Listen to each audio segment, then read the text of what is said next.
Hey guys, welcome back to my channel. This tutorial, as promised, is going to be for the JM press, which is one of the best accessory movements you can do to build your bench press. Before we actually show you how to do the JM press, we gotta talk about why and how to implement it in your program. The bench press can be broken down into two things, which is shoulder pronation and rotation, and then also elbow extension, right? So you've got generally the movement of the chest and the shoulders, making your arms move like this. And then from here, you've got elbow extension, which is just the straightening of the arms.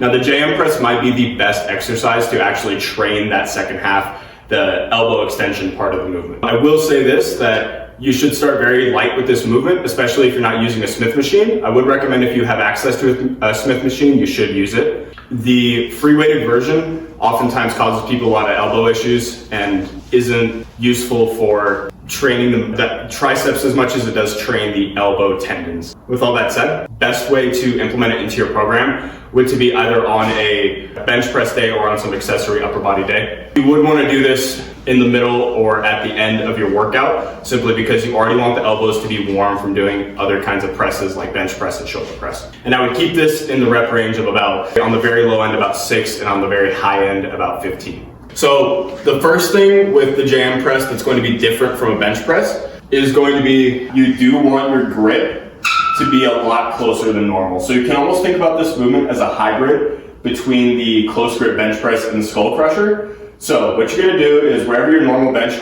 press grip is, you wanna be moving it in about 4 inches. So for me, I'm about here. That means for my JM press, I'm going to be roughly here.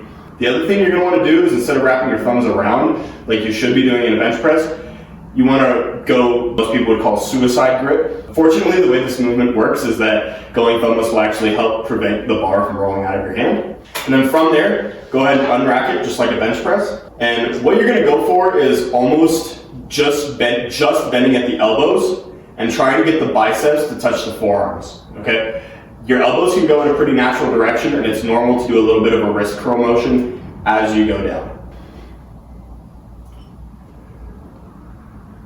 So some common questions I get about the JM press.